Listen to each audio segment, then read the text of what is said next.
everybody, and welcome to the Blizzard Watch podcast. I'm Matt. I'm hosting. With me this week are my two fantastic regular co-hosts and our one special co-host summoned from another universe. Well, okay, no, just this universe. But it's a big universe. You should still be excited for him. Phil, say hi, everybody. Hi, everybody. And you are from this universe, right? Yeah, just, from the Midwest, which is kind of its own universe. Oh, okay, you're from a pocket universe. I understand now. Not from Kelowna, though, right? No, I don't even know where that is. It's in, or is it in Wisconsin? God, I don't remember now. Anyway, besides Kelowna, which might be in multiple places, if you're listening to our show and want to tell me where Kelowna is, feel free. We have Joe Perez and Liz Harper. They're also here. And also, assuming they're from this universe, at least that's my hope. Say hi. Last I checked. How often do you check to see if you're from this universe? Once every couple months. That's probably just good. to be sure Rotate you haven't. The tires, make sure you exist. Yeah. Haven't fallen out of your desired universal alignment. Also, hi, Joe. Hi, I'm here too. Yes. It's we're going to be talking about what happened in 2025 this week, like stuff, games that have happened, things we're thinking about. It's kind of a look back as we go forward into the future. This isn't much of a news week, holidays. Things are pretty dead in the world of Blizzard gaming, and so yes, we are looking into the past and the future. We straddle two worlds. But first up, since we're doing a year in review type thing, we will talk about various Blizzard games, and then we'll probably segue into talking about our own stuff, like games we played that weren't Blizzard games, if we feel like doing that. But first up, we're going to talk about WoW in 2025.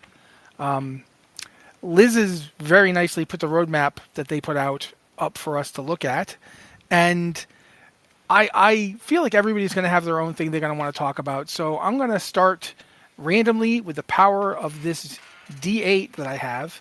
So basically 1, 2 is Liz, 3, 4 is Joe, 5, 6 is Phil, and 7 and 8 are me, which I will then throw to one of you because I'm the host and I can. First up, however, that's a 2.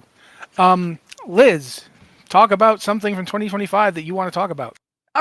We're not just talking about the. Yeah, but pick the one that you want to talk about of them. There's a bunch of them. Matt's saying in the WoW 2025, is there something that particularly stands out to you? Yes, that is what Yeah, I think the thing that's probably going to stand out for all of us is more than anything that's happened, in 2025, more than anything that has happened in any Blizzard game in 2025 is player housing. After 20 years of World of Warcraft, we have player housing in the game. We can make our own neighborhoods. We can build our own houses. We can decorate our lawns with giant flamingos and better and worse things than giant flamingos, depending on your opinions. See, unfortunately for me, when you say giant flamingos, I'm unfortunately drawn back to Cyberpunk 2077 with the voice of GLaDOS saying, "Flaming O. It's oxygen." And so I have a crazy voice in my head every time you say flamingo. So I'm sorry that I am stuck there. But this was such a huge feature. It touches every aspect of World of Warcraft. There's player housing content in every expansion, in every dungeon and raid, in every crafting profession. It's in random drops. It's all over the place. I think I unlocked some player housing stuff by playing Diablo 4.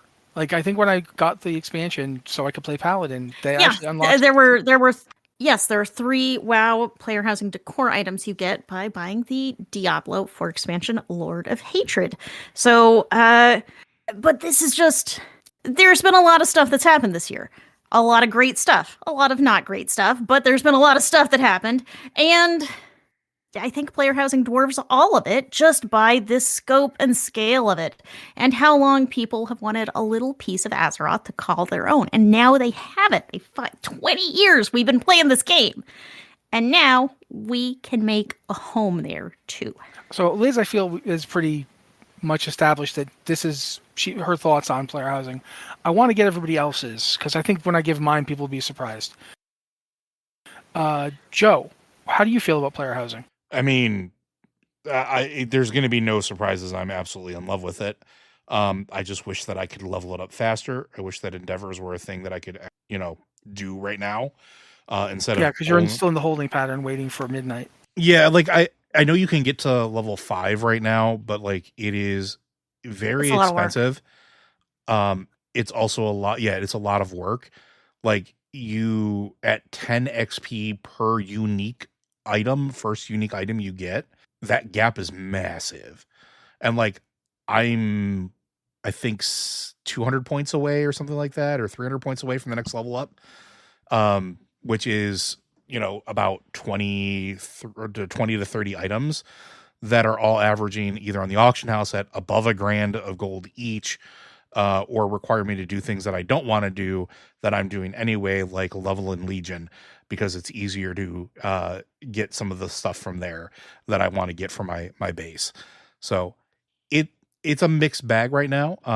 There are some stuff that I really wish that they would do or clean up and they can improve. I've submitted feedback, but overall it's been a mostly positive experience. Although I am a little miffed that they decided to give you a Diablo chess set immediately after I went and got everything I needed to make a chess set out of other items. So, that's a thing. And then as a bonus, their chess set is wrong. The chessboard is got the wrong arrangement of squares, right? Yeah. Yeah. So Phil spoke up, so now I'm going to throw it to Phil. Talk about player housing, my friend. I spent every drip and drab of war resources I have building my little troll house paradise on the beach. I am enjoying the heck out of player housing. I kind of come and go on it. Like I'll work on my house for a while, then I go do other things, then I come back to the house. I'm feeling the itch again now that I've kind of hit what I would describe as my end game of Legion Remix, which is I've bought literally everything, and so now the only vendor who has recurring purchases is the one who sells you Legion themed furniture. So that's where all my currency is going now in that expansion. I'm having a kick. I'm having a real heck of a time with it. I really like it. I'm not sure why they held some things back that they did for the expansion. Like I kind of wish, like Joe, I wish there's some endeavors to do. Although I understand why, knowing a bit about the first one, which I won't say. But I will say it also really seems like, compared to some teams at Blizzard, you'll often sardonically hear people use the phrase "fun detected" for when there's things that the player base seems to enjoy and Blizzard immediately shuts down because it's unintended behavior or buggy or whatever. The housing team really seems like the ones who see fun and go, no, let's make that official. Like when they let them cook. Let us all cook. There is a story that Jesse Kurlanchik told in an interview where they had actually fixed it so that you could not sit on chairs when they were in other things, until they saw that the community was using this to make, to basically you sink a stool inside another object and you can sit on that object now.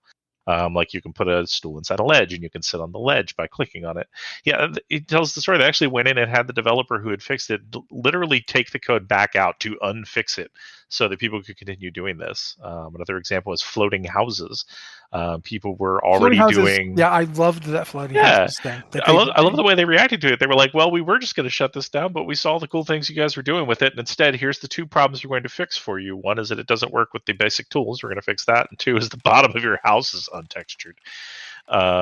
Just stuff like that. It's just been really encouraging to see something like this inside Blizzard just be like so, I would say, clearly player focused in almost every way except one, which is the need to purchase multiple pieces of furniture.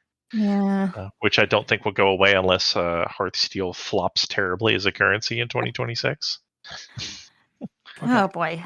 So for me, my player housing reaction is simple and also very confusing for people who know me. Player housing has made it so I'm not going to buy Midnight.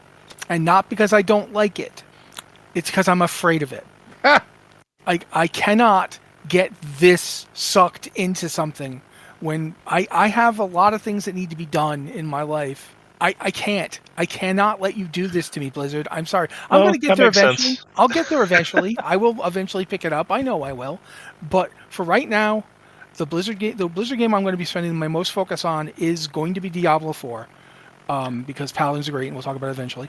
But I can't afford this. Like the amount of time people are talking about spending on this, the amount of resources people are spending on this, I'm like, oh God, my breathing is getting shallow. Deep breaths, calm down. Housing has made me interact with my mission tables in my Legion class halls in every Legion class hall for the first time since 2018. So I am afraid of it. I feel you. We stopped raid one day, and I thought I'll just go I'll just go add a few things to my kitchen. I just know what I want to do, and then it's 3 a.m, and I have to work the next day. And I'm like, I know oh, people crap. who are seriously like talking about like relationship problems they're having through this like they straight up had relationship problems, like they're not talking right now. One girl moved out because her boyfriend of the she was living with, and this is a person I know in real life that they play in a guild that I don't play in because I just wasn't playing Horde at the time, and then years passed. But regardless, they straight up had to go to counseling for this, and it isn't even fully implemented yet. I am terrified. I know what's going to happen to me once I get midnight and start playing World of Warcraft player housing, because that's what it's going to be. It's not going to be World of Warcraft Midnight. I might not even look at Midnight for a while. I might just do housing stuff, and I'm terrified of it. So I for right now, I didn't spend my Christmas money on Midnight. I spent it on Diablo 4 because I wanted to play the Paladin now, and because I know that I can stop playing. I've proved to myself that I can walk away from Diablo 4 anytime I want. I am not risking player housing until I have a big chunk of time that I don't mind blowing. And that time is not now. It just isn't. It's winter in Canada. Today is the warmest day we've had in months, and it's -5 out. And compared that to -30 something last week. Yeah, no. I cannot live in the frozen wasteland and become sucked into player housing. For those of you not in the part of the world that uses actual units of measurement, that's 20 degrees Fahrenheit, roughly, give or take. Yeah, and that's a balmy day. Like we were like, oh, it's warm today. Water's still ice, but it's warm today. Anyway, so yeah, player housing scares me witless because of how much I want to play it and how much I know I will not be able to make myself stop. It's too much. It is a dangerous consuming thing, especially if it's something you're used to. Like, I joked that the real end game in WildStar was quite literally at level 14 because that's when you got player housing. I legitimately don't think I got much higher than 14 unless I was doing content specifically to get something for my house then.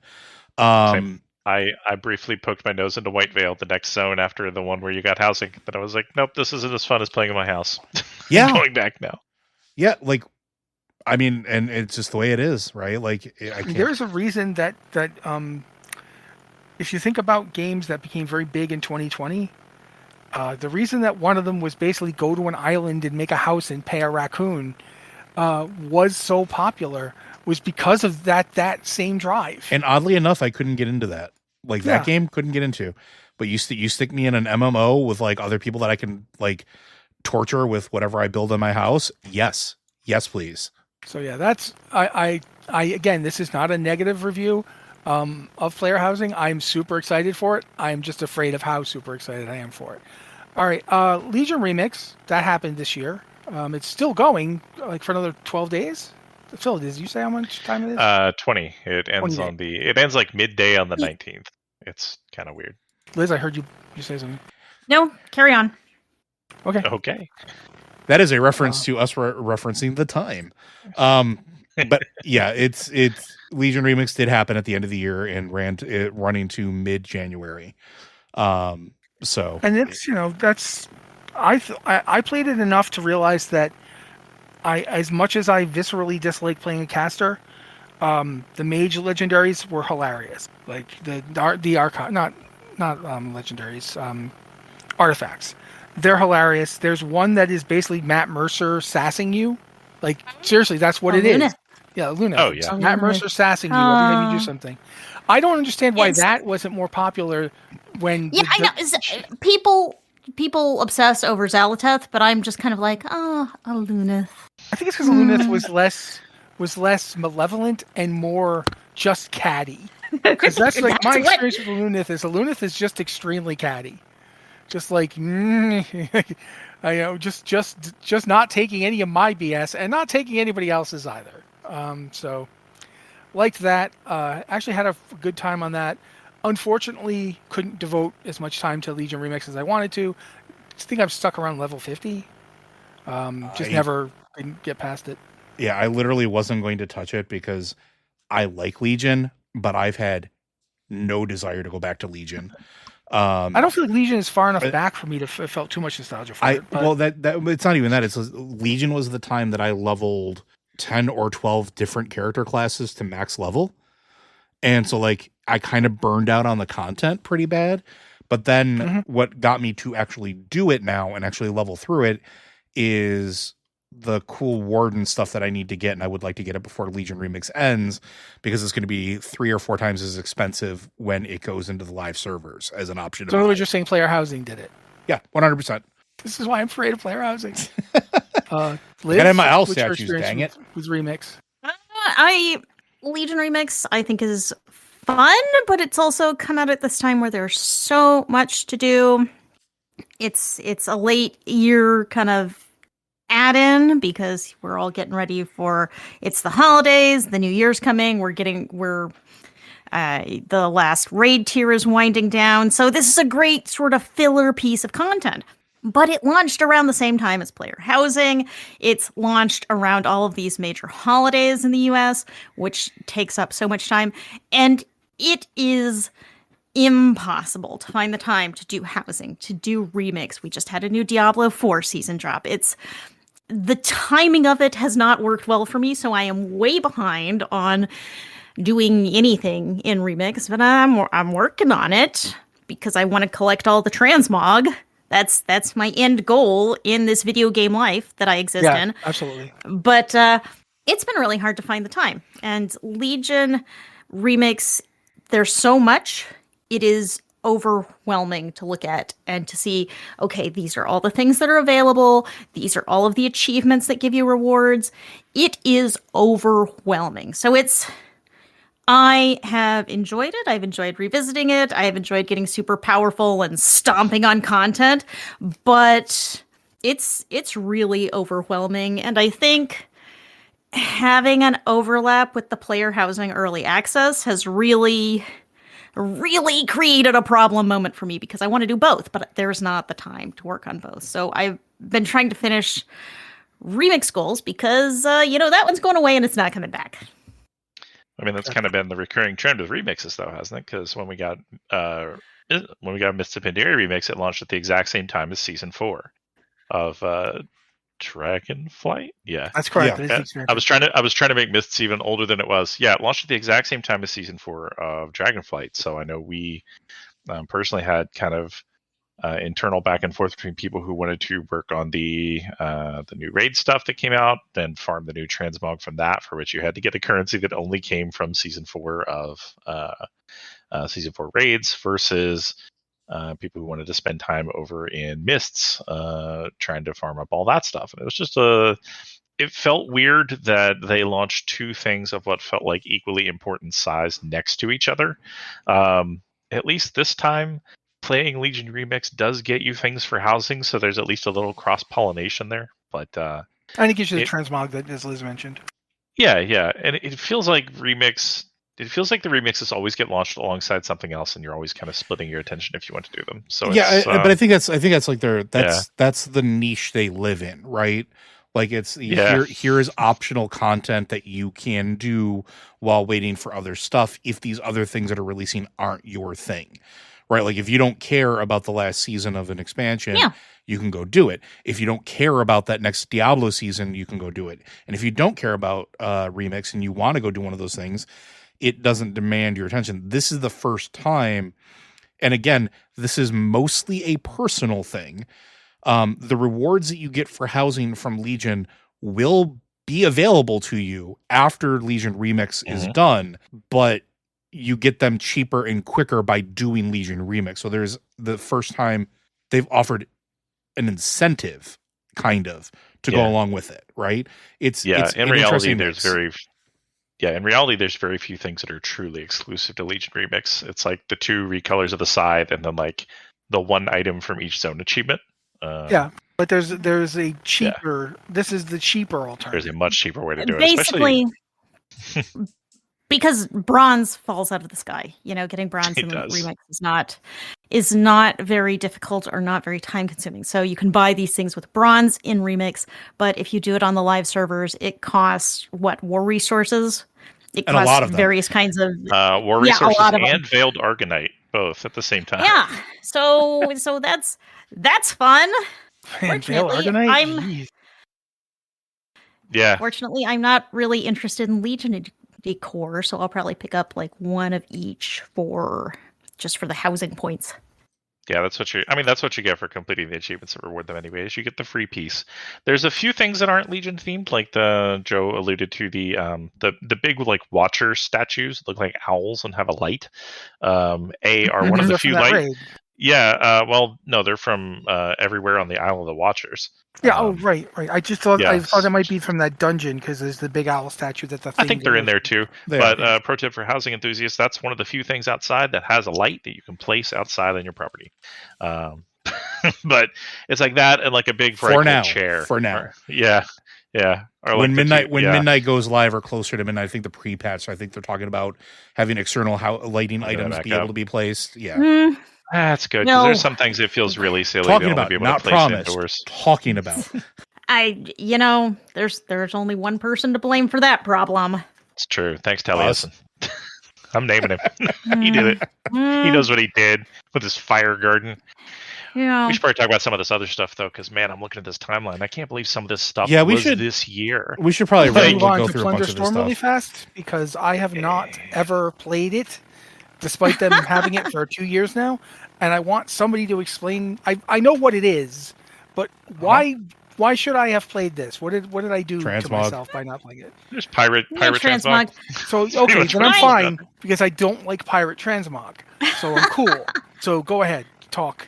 No, that was it. It's All right. yeah, it was a battle royale style game mode that offered pirate transmog.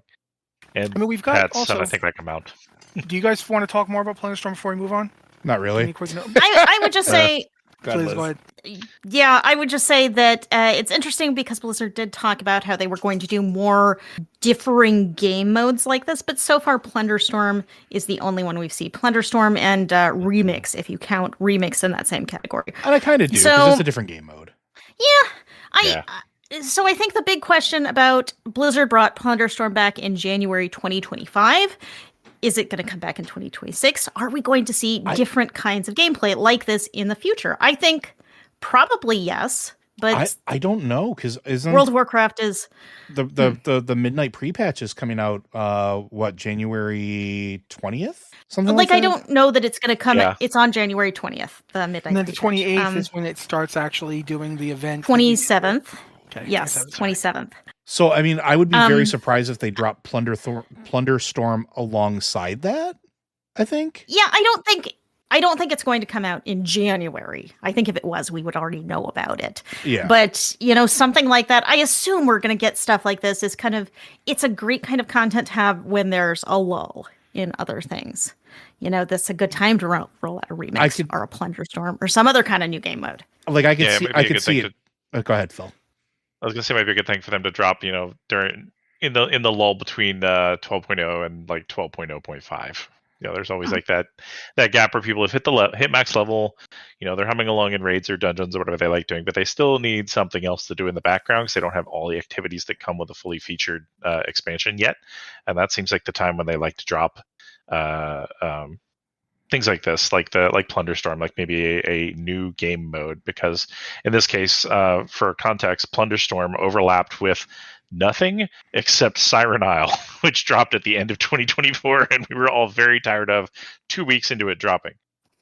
So those kind of lulls are perfect for something like Plunderstorm. All right. Let's try and talk about patch 11.1, because in a way, both of these two patches that happened in 2025 really affected the way the game felt. Under mine, because it was a complete swerve from the initial launch. The initial launch of War Within was very focused on a specific storyline of going through these zones and getting to the end and confronting Xalatath. And then 11.1, although Xalatath's involved, definitely was like suddenly now everything's coming up Goblin. And you're like, what the heck? No, Go ahead. I mean, I would argue that I don't disagree that it was a complete swerve. I will say 11.2, which we can talk about in a minute, I think was a complete swerve, but that's the whole other thing. Undermine was just the neighboring area that was us chasing Xalatath and people working with Xalatath. It made enough sense. And then getting to Gallywix made sense as well, because he was the one that was working with it. He's the one that had information. So like, I kind of get that, but I understand what you're saying. But Undermine was a surprisingly robust and large content up between the vehicle system, which they added, which was very, very good. And I think not nearly talked about enough. I thought it was really rad and neat. Complex story with the factions. The city itself, while it doesn't feel very big, when you're zooming around at Mach 10, is actually rather large and took you to not just the Undercity, but other Goblin areas outside of it, like making you revisit, like going back to Kazan and things like that. Which, again, is the first time we've done that since the volcano exploded. So, like, there's all these interesting, like, little tiny tidbits tied up with it that also are just surrounding the whole chase for Xalatath. Because even in the 11.0 stuff and the story stuff we did with the Earthen, it's all about chasing Xalatath. The stuff with the Arathi, it's all about chasing Xalatath. So it was just more of chasing Xalatath. So I don't think it was a swerve, but I do think it was logical, and I actually very much enjoyed 11.1. I thought it was very well done. Also, one of my favorite raids of all of like recent memory. Liz? I mean, I think the interesting thing about both patch 11.1 and 11.2 is that they took us to locations that were so different. You know, it's even Kazalgar, everything we've seen in Kazalgar, each zone has its own flavor, its own inhabitants, feels totally different from the others, and they did not come at us with anything that felt samey. Both the Undermine in 11.1 and Krush in 11.2 felt these are different from anything that we have in the game, and that was great. I'm not a big Undermine fan, but you can't deny that this is a different kind of zone than any zone we've ever been to. The content was different. The kinds of stories in it were different. It was laid out different because it's a city. You know, we've got cities like Stormwind, but this was you had a grid like city road structure in there. You had skyscrapers reaching up to a metal sky with cardboard clouds. It just had such a vibe. That's what was great about both of these major patches in the War Within. They felt really different, really unique, and they took us to places we hadn't been before. And it's actually kind of interesting to look back and think that's the bulk of the War Within has all happened in 2025. We've been through a lot in just this one calendar year in Azeroth. Yeah, I mean, it's fair to say I don't want to interrupt Phil. I know Phil probably has lots to talk about. I do want to say that for me, Krush was the most fun I've had in WoW in a long time. I didn't necessarily hate Undermine, but quite frankly, I wasn't good at the driving game. I felt like the driving game was, to me, this time, what the dragon riding flight was in the previous expansion. It was the thing I just wasn't very good at, and it made it frustrating for me. But I did really like Krush a lot, not just for lore, but for just plain old had fun running around doing stuff. Yeah, go ahead, Phil. Oh, go ahead, Joe, because you were talking. No, I mean, I'll let Phil go, but like 11.2 for me was not as fun as it could have been. But let's Phil go, and then I'll rant about 11. No, I agree. So I really enjoyed 11.1. I agree with Joe on the front that I think it's one of the best raids that they've done in quite a long time. Also, quick shout out to the music. The music in that entire patch was just unlike anything in this entire game. Unreal. unreal how good it was. And of course, as Blizzard Watch's biggest ethereal stan, I am. I was looking forward to Krush, and I am a little bit disappointed with what we got out of it.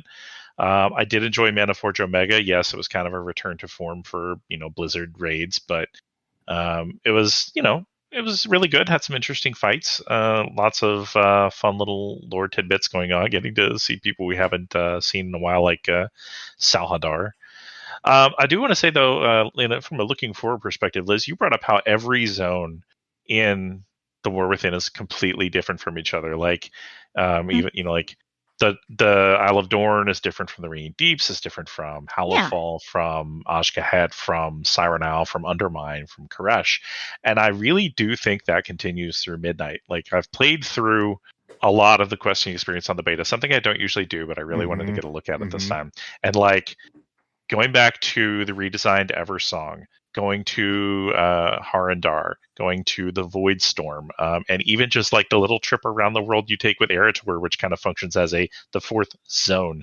Like all of those, again, every zone feels completely different from the others. Like obviously Silvermoon, I can't believe I said this as our guild's biggest troll player. I forgot Zulaman. Again, none of those zones even feel remotely like each other. And it's really cool how they have been like really managing to make everything feel completely different in each zone, and like something different to look at, someplace different to go. Everything is a different experience, and I really like that that's continuing forward into the next part of the saga. Especially really enjoy Harandar and the Void Storm. So looking forward to those. Honestly, I'm still just stunned that these two major patches were both this year.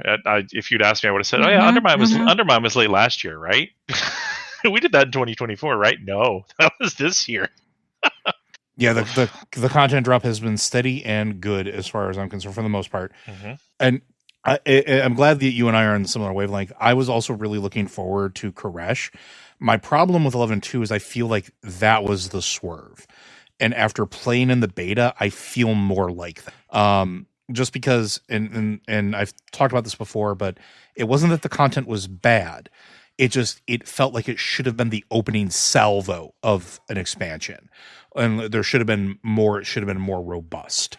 And like, I feel like there was good stuff there, but it almost felt rushed to me because of the timing of getting it set. And to me, the logical storytelling wise, we would have finished dealing with the Black Blood in our chase in Zalatath because we still don't understand what it was, and she was very clearly using it. And there's a whole setup for it in 11.0, 11.05, 11.1, 11.15, 11.17, and then 11.2 we're back on Krush, which we were always going there. It felt like the timing was pushed around a little bit. And again, I'm not saying it was bad. It was just the surprise for this expansion.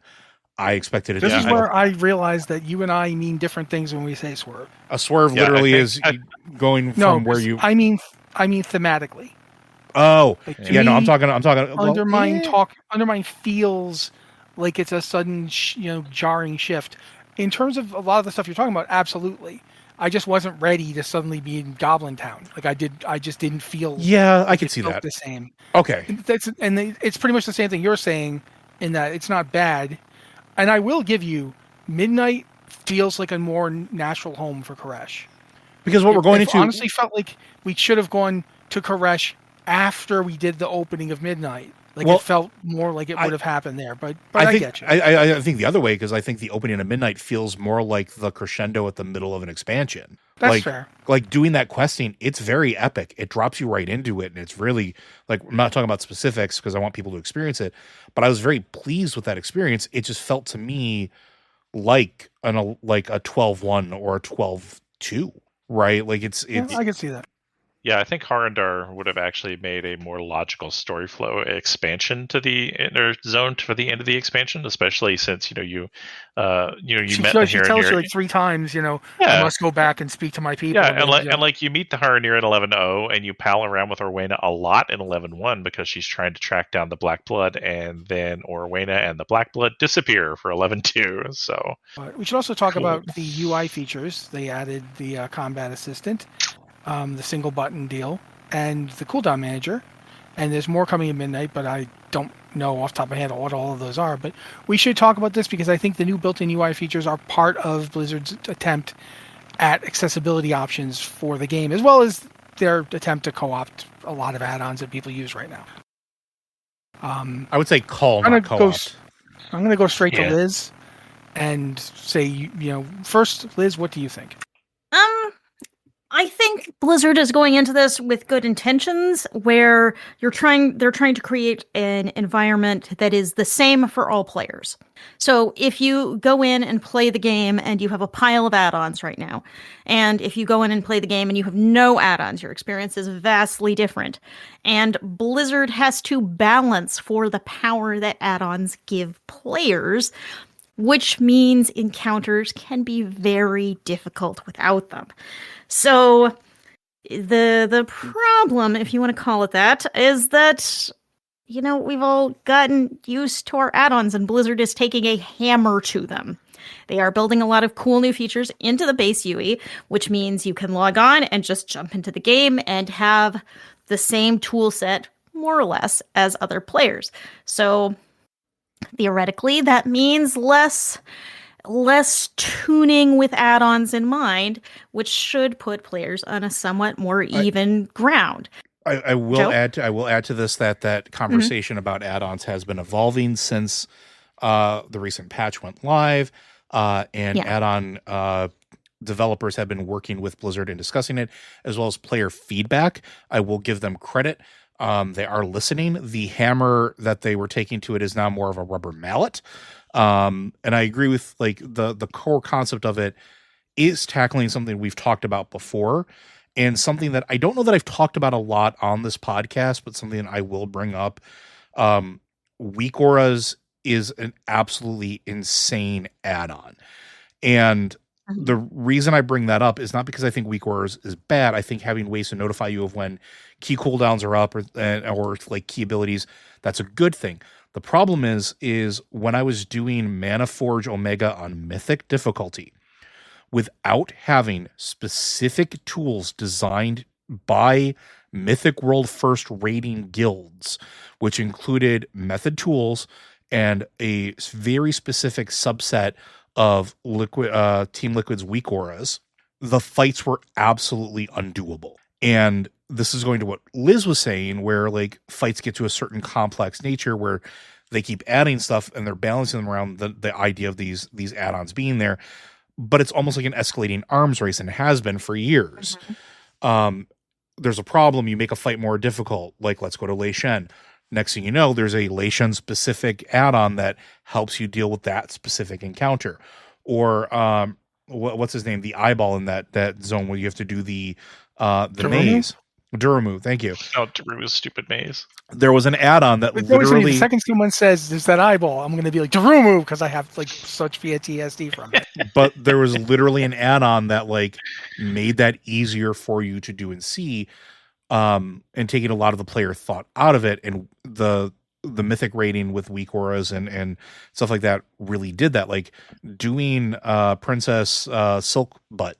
I can never remember her real name because we just decided that's what she was called. But doing her and doing that encounter, you could not coordinate fast enough to deal with one of the mechanics without having weak auras that told you when to go.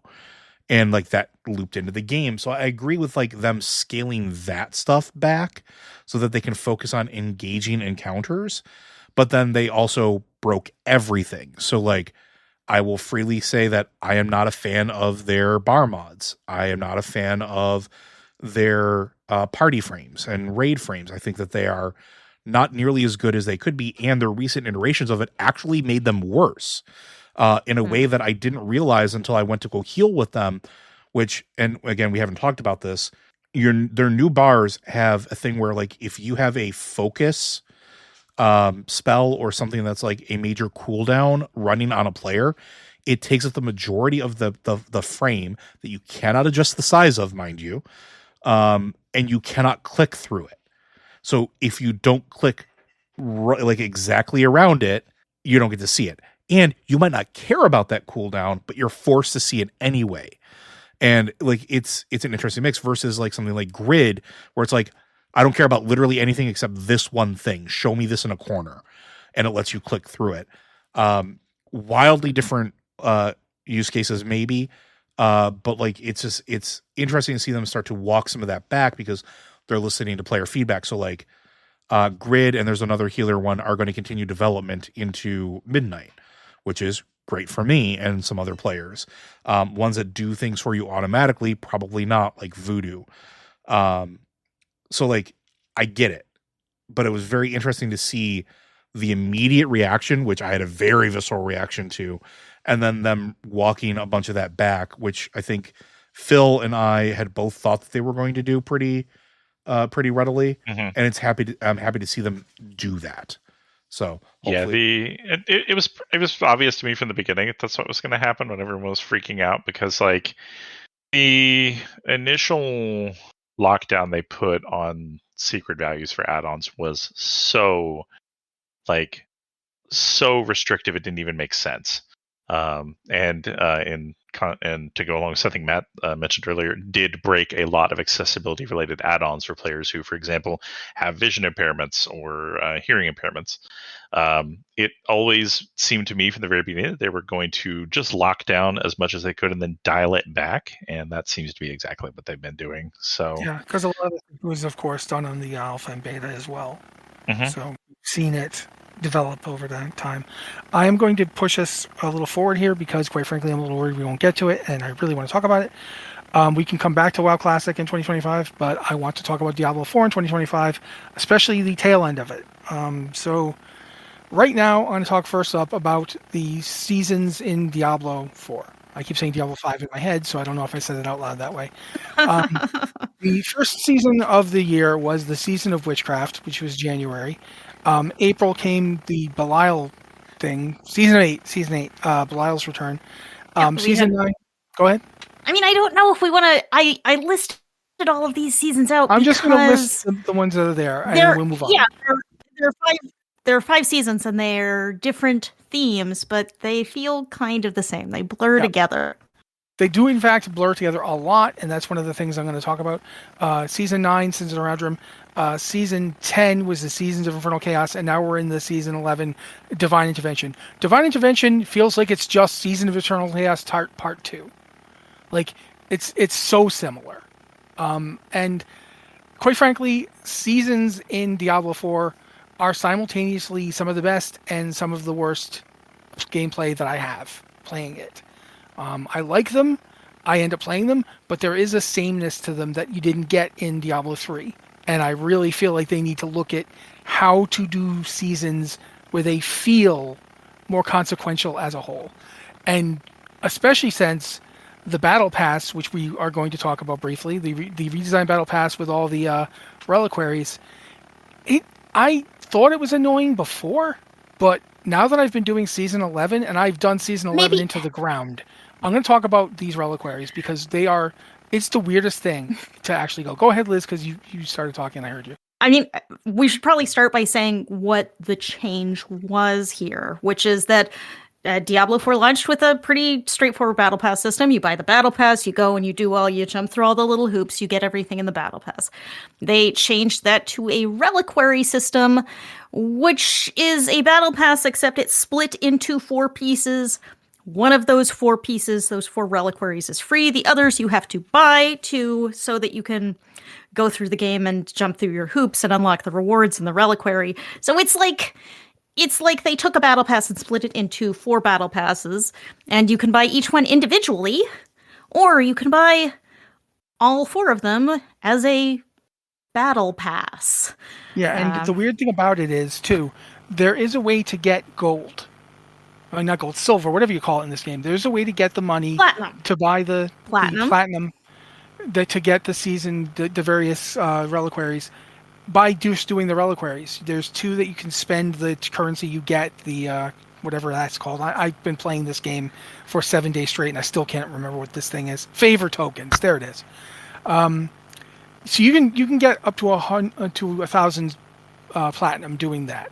1,000 platinum is not going to get you all 4 of the reliquary. No. So it's technically impossible to get all 4 just from gameplay. Yeah, you have to. This is a premium cash currency thing. You Yeah. cannot earn enough because you can't earn platinum in game. You can get some platinum from the battle pass, but nowhere near specifically enough to buy this. The one that you get for free, the one that they give you, the battle pass divine intervention, that has 2 rewards where you spend 5 of these favor tokens and get 500 platinum, which leads up to 1,000, and then each one has a different platinum cost.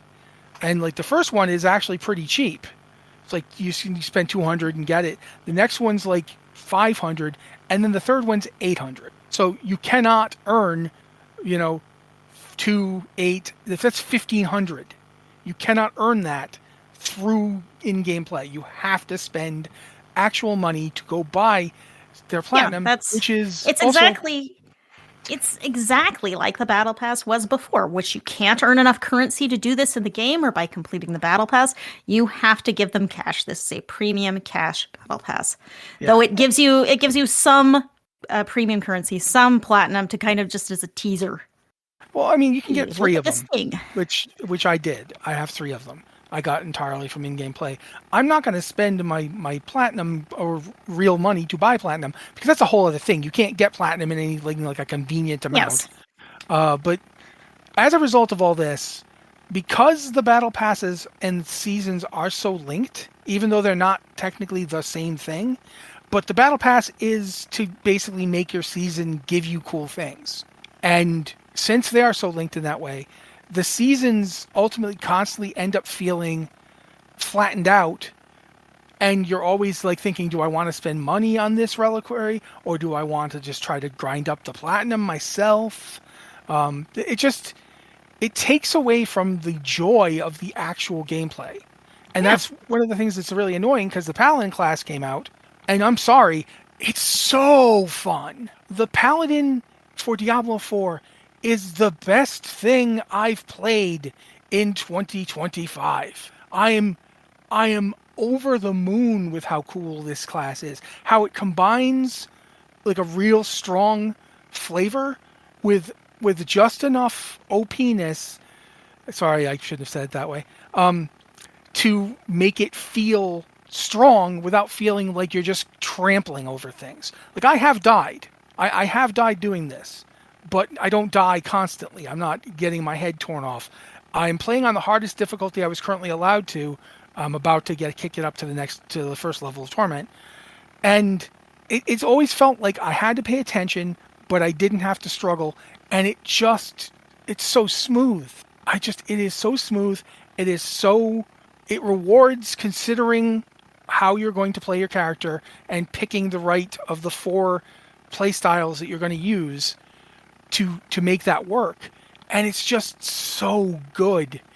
And to see it get ruined by having to like debate, okay, do I want to get beasts so I can get the mount, or do I won't be able to get one of these because I'm not going to buy the extra platinum. It's not a question of you have to do it slower. Like for some games have a battle pass where if you don't get the battle pass, you can still do everything. You just have to do it slower. There's stuff you just can't do and won't get if you don't get all 4 reliquaries. And it has really been it's been really hard for me playing it to get past that. I hear Liz trying to talk and I want to let her talk, so I'm going to. You were going the same direction my mind was. Keep going. Well, that's basically my problem with it. And it's so sad because the Paladin is so good. And I'm sitting there going, if the Paladin is this good, to the point where I have rolled a second one. The person who literally just had barbarians, like I had 16 slots used and they were all barbarians. I had to delete barbarians, guys. I want you to understand how hard that is for me. And I did it because I played that Paladin and I'm like, yes, I must play more of it, because this is like it. The only way it could be better if it was like canonically the Templar was involved somehow, because then I would be like super excited. And I'm actually still excited to see how does your character digging up their paladin stuff. What is the deal with that? What is going on? All that stuff's cool. but just the gameplay of it is just so good. It's so I never feel like I've tried multiple builds now and I never feel like I made a really dumb choice. But I have felt like, oh no, this doesn't work with what I'm doing. I need to go think about what I'm doing in a way that I haven't had in a long time in Diablo. I really love the Paladin. I think it's great.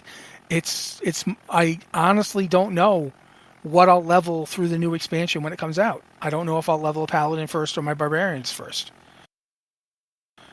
Because I haven't gotten enough chance to play my Barbarian recently to know how it compares. Because I haven't been able to make myself. But yeah, no, the seasons feel pretty flat. Quite frankly, they always feel the same. Liz is dead on about that.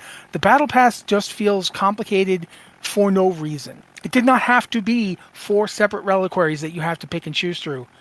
No, you don't have to do that. I feel like they should consider going back and simplifying it. Go ahead, Liz. Yeah, Blizzard made that change in Season 8. It used to be a battle pass. In Season 8, it started being a reliquary for battle passes in a battle pass. And as to the Paladin launched with Season 11, which went live in December. So if you pre-order the new expansion, Lord of Hatred, which I think I will spend the next year having to stop myself and think whether I am getting that name right. Yeah, especially since the previous expansion is Vessel of Hatred. Yes, you've got the previous expansion was Vessel of Hatred, and then we have another previous expansion, Lord of Destruction, and I'm always mixing those 3 up in some way or another. But no, the Diablo expansion, Lord of Hatred, definitely the correct name. If you pre-purchase that, you will get access to the Paladin class immediately, and you can play it right now in Season 11. So that's the big exciting thing. But there's more excitement coming because the Diablo 4 expansion launches in 2026. Surprising new year. It's in April, yes. Okay, I wanted to make sure that we got that out there for people who are, because quite frankly, Midnight's coming out in March, and if you're trying to figure out, which one will I be playing insanely? I'm sure more people are going to be getting World of Warcraft, but man, for me, the April Lord of Hatred release is it's going to be my big thing. I just want to chime in here that Vessel of Destruction totally sounds like an Iron Maiden song. So does, literally anything.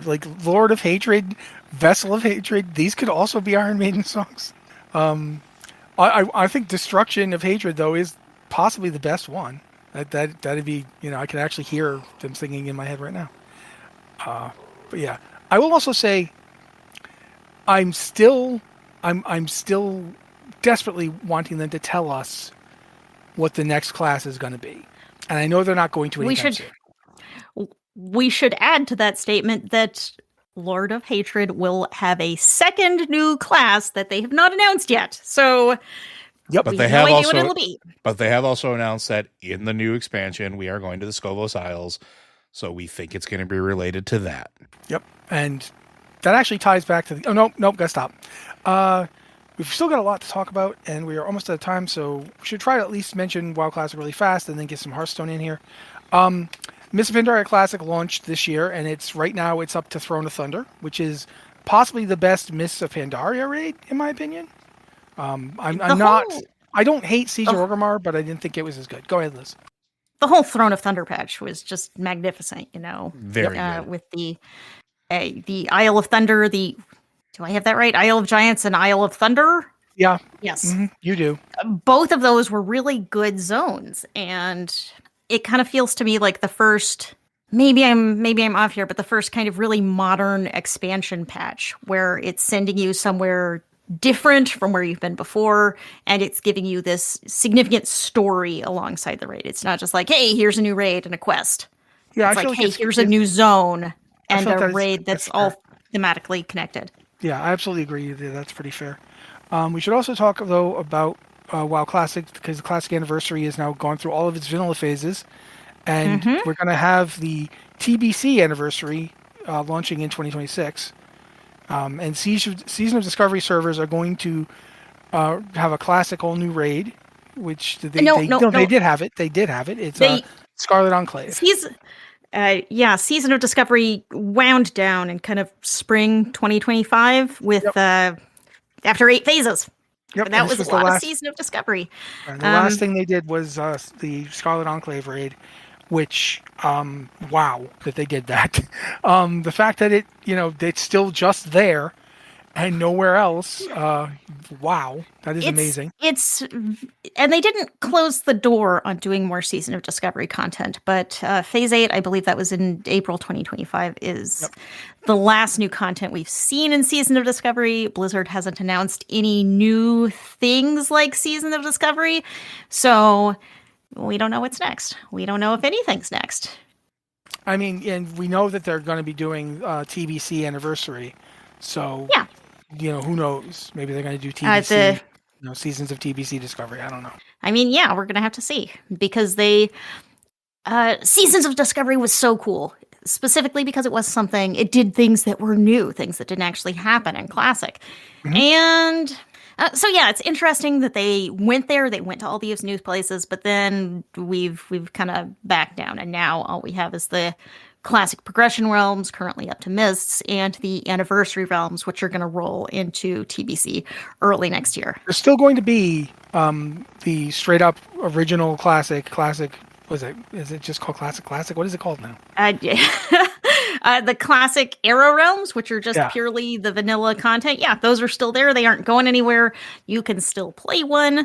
But yes, the Classic Anniversary realms are going to continue to advance through the expansions. But yeah, it looks like 2026 is going to be Burning Crusade, which was a great one. And finally, Hearthstone. We have the roadmap there. If you want, if ourselves feel the need to go look at it, but we've got. I'm just going to read this the way you wrote it, Liz, because I do like this. 3 expansions, 3 mini sets, 3 HSBGs seasons, like clockwork. Because if there's anything we can say about Hearthstone, and I'm serious about this, they have got their cadence down for releasing. They know exactly when things are coming out. So yeah, I think World of Warcraft is also. Yeah, World of Warcraft has also been really good about this kind of new content every 2 months, but Hearthstone really is a clockwork operation where it's expansion, mini set, Hearthstone Battleground season. And of course, the expansions have their own seasons and battle passes. So there's a lot of cash money in these 3 sets of 3 things happening on this in Hearthstone every year. So yeah, this year we got the Emerald Dream, the Lost City of Angoro, and Across the Time Ways expansions, which were all great thematic expansions. But really the most important thing is that with the Lost City of Angoro, we were introduced to Valentina, who stole our hearts. Valentina is a lizard. That's all I have to say. Isn't it a lizard that can hang from its tail? I thought that's what that was. I did not. I should step back and say that Blizzard did a Dinosaurs versus Tortolans event to celebrate the release of the Lost City of Angoro expansion, and it featured Valentina the lizard, who was not a winner of this reptile race, but always the winner in our hearts. Thank you, Valentina, for being there for us. This has been a long year. Things that we're not, winning in our hearts. King Krush got released sort of this year, that gacha game, to get it. Yes, Hearthstone added what probably the most expensive microtransaction in. I think it's the most expensive microtransaction in a Blizzard game, which was King Krush, the most adorable baby dinosaur you ever saw. Maybe Matt's seen a lot more dinosaur pictures than I have, probably. No, it was certainly up there. Yeah, it's there. A little pet that would hang out on your Hearthstone board while you were playing, and you could click it and pet it and feed it and change its color and all of these things. But to get it, you had to play a gacha game that's just kind of a roulette wheel. It'll go around and it lands on a prize or it doesn't. And it's the first roll was free, and after that it cost you an increasing amount of cash money. Real cash money to get, and of course, getting King Krush, the most adorable baby dinosaur you ever saw, were very, very low. So you might take every single spin and collect every other reward before getting him. And if you So that would be did like that, $165 if you didn't. $158, $158 US dollars. So, yeah, and Blizzard has since then done several additional pets, also obtained in this way. A very adorable Void Bunny, and right now, Terrellian?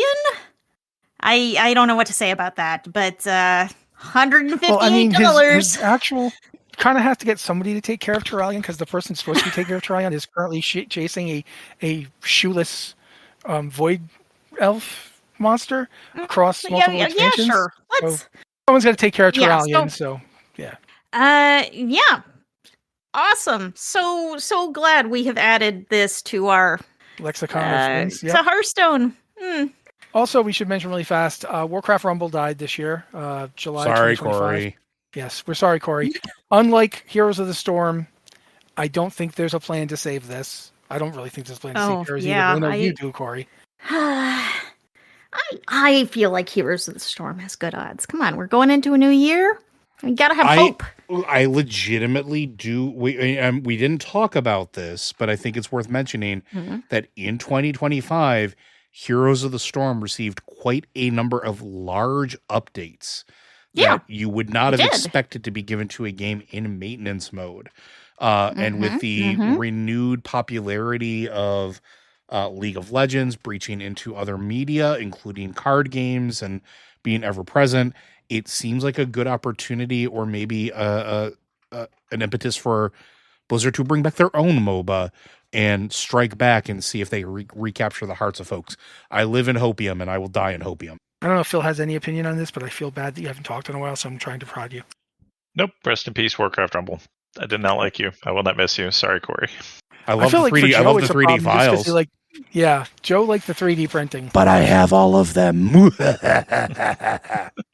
could have just released those, and that would have done what Joe wanted. Warcraft Rumble is a game that was designed to be a microtransaction game, in that it was balanced to have just enough friction to make you want to spend money. It was a very fun game, and it was just annoying enough and just fun enough to make you want to spend money on it. Listen, because it's very grindy, and it gets grindier the higher up you go. What I would like to see with Warcraft Rumble is it be reborn as a new product, not a video game. Because Warcraft Rumble is the perfect name for a Warcraft-based miniature skirmish game. Ooh.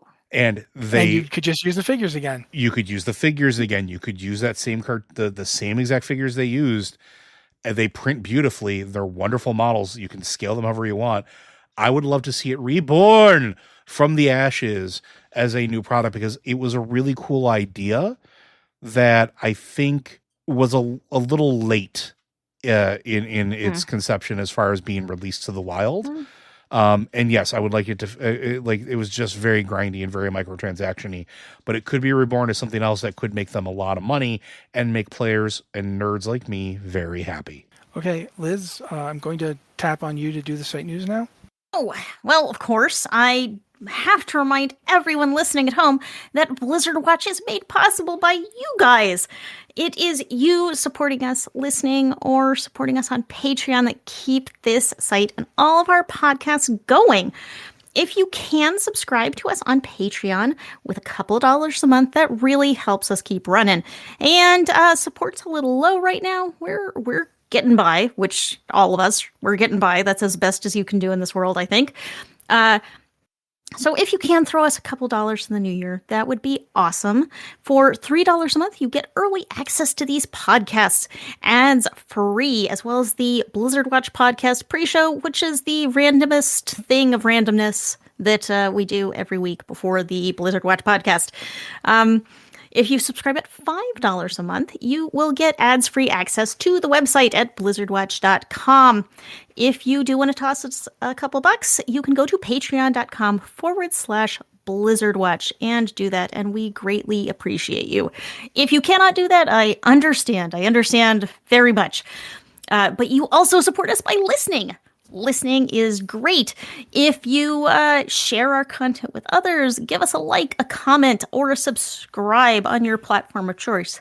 You can follow us on social media. We're Blizzard Watch on Instagram, Twitter, Facebook, and Mastodon at gamepad.club, blizzardwatch.com on Blue Sky, Blizzard Watch podcasts on YouTube, blizzard.watch on TikTok. So follow us for the latest news, for clips from our podcasts, and all of that fun stuff. Liking, sharing, subscribing, that I know it's that you hear this from every creator out there. It really does help. So you can support us that way. And if you are interested in Warcraft lore, you can also, if you buy books, if you happen to be looking for books, you can buy them through our site. We have a list of every book in chronological order for Warcraft, World of Warcraft, at blizzardwatch.com/Warcraft books. We get a small amount of affiliate revenue if you buy them through that link. So if you were thinking about buying some of these books anyway, and you buy them through our link, that helps us out. So blizzardwatch.com/Warcraft-books. And if you have any questions for this podcast or any of our other podcasts, please send us an email at podcast@blizzardwatch.com. Specify the show in the subject line and any special pronunciation of your name. You can also contact us on Discord. And if you are a Patreon subscriber, you can do so through the Patron Q and Podcast Questions channel as our way of saying thanks. So I'm also going to say thanks right here. Thank you all for listening and supporting us. Thank you, Liz. We're pretty much over time at this point, but I do want us to talk briefly. One of the things that we were going to briefly cover is games that aren't Blizzard that have had us in a chokehold in 2025. I wanted to go around and give everybody a chance to talk about them. At least one game that you want to talk about. I'm going to start with Phil because I don't know if Phil has anything, and I don't want to keep him on the waiting if he does. I'll take the first one off our little list here that we kind of threw together, which is the first 3 to 4 months, kind of like several other people in Blizzard Watch, in our Blizzard Watch Discord, shout out to the Discord, was Blueprints. I still have my little notebook that looked like the fevered scribblings of a madman trying to decipher the puzzles in Blueprints. That was such a good game, and it got robbed at the Game Awards. Blueprints is great. Get Blueprints. Play it. It's wonderful. Okay, Liz, since I thought that was going to be the one you talked about, I'm going to toss it to you just in case. That's the only one I have. I've played a lot of games, but none were a complete obsession like Blueprints, where you think you know what's going on, and then you go just a little deeper. You find something, and it actually means something, and then it's like you keep it going, and there's always something else.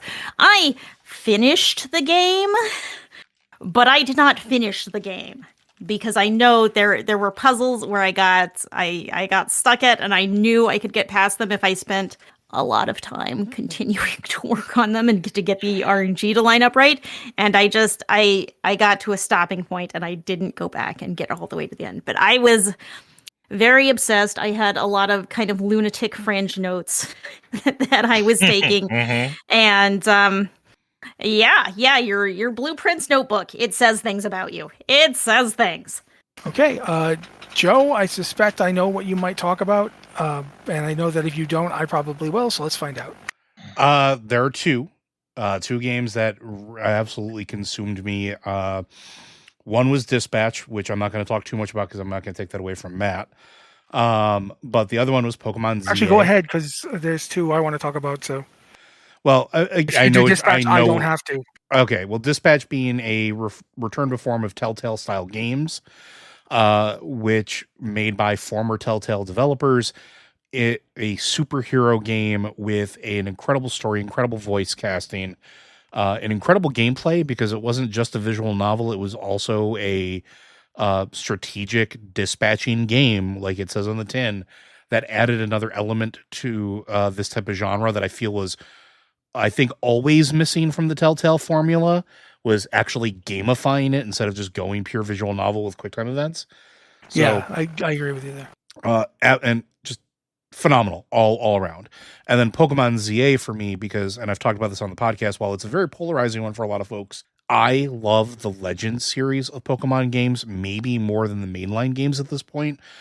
One, because they're doing adventurous things with the games and trying new things and new systems to see what works. And then they're carrying stuff forward. So like stuff that worked in Legends Arceus carried over into ZA. They're continuing a cohesive story, not just through the Legends games, but also working in the mainline games and stories that we may have dropped in other regions and making them relevant again, which I know a lot of people don't play Pokemon for the story. Pokemon's got some really cool, twisted, weird lore because they're pocket monsters and or yokai. So like they're weird and we love them for being weird. The sandcastle that kills Pikachus. Oh, it's weird. Yeah, so those are the two games that consumed me the most and really took up a lot of my time. And in particular cases, even though I've played probably more Dispatch than I could ever hope for, and I will probably go back for another playthrough because it's just a fun game, Pokemon ZA still continues to have a stranglehold on me as I play through the DLC. As for me, I have two that I'm going to mention just as honorable mentions. I'm not going to talk about them much at all. Dispatch, everything Joe just said. Outer Worlds 2, just because it was fun. It was a straight-up fun game that also happened to be a complete anti-capitalist, anti-fascist screed. And I love it when you can do that. The fact that a game can simultaneously be funny and witty and have lots of an inner humor and interesting characters, and yet also just be, what's happening now is bad. Yeah, I'm there. However, my favorite game that released in 2025 is Doom: The Dark Ages. Not because of the story, because the story is basically just there to get you to places full of demons so you can explode them. That's it. This game is not subtle. It is just a really satisfying kill demons, don't die experience. I loved it. I think it was the best of the 3 modern Doom games. I really felt engaged by it in a way that I hadn't for Doom Eternal. Not that Doom Eternal was bad. I liked Doom Eternal, but I really felt like this was the one that brought everything from both of the previous games together and understood that this is not a shooter. This is not a shooter at all. This is a kill demons game. However you choose to do it. Do you bash them to death? Do you kill them with like some kind of chainsaw? Do you hit them with like a black hole? Doesn't matter as long as they die. Big giant robot? Okay. And the voice acting and the storytelling, the voice acting was actually pretty good. The fact that Doom Guy talks, he has like at least 2 times he speaks to someone. That's crazy. I know he's done it before, but it still wasn't right. Loved it. It is my favorite game that was released in 2025. But yeah, that's it. That's me. So I guess we've pretty much wrapped it up. Anybody have anything else to say before we move on? Like get out of here? Yeah, do you guys feel like maybe we forgot a Blizzard game of some kind? None at all. No, I don't think so. Nah, I don't know. Marvel Rivals was cool though. So Marvel Rivals was really cool. I haven't played it, but the art style is amazing, and I love Jeff. Everyone loves Jeff. Jeff is amazing. You're required to love Jeff. It's, all of us love Jeff in despair. That's how it works. So yeah, this has been the Blizzard Watch podcast. Thank you very much to Phil for coming in on relatively short notice and helping us flesh out the 2025 roundup. Just happy to be here yet again. Thanks. Thanks to Liz and Joe for, as always, keeping this ship going and making sure that it doesn't crash on the gigantic rocks of my complete uncomprehension of what's going on in the world right now. And thanks to all of you for allowing us to be doing a podcast and not just a weekly therapy session. Because life is what it is, guys. This has been the Blizzard Watch podcast. Thank you guys so much, and we'll be back next week.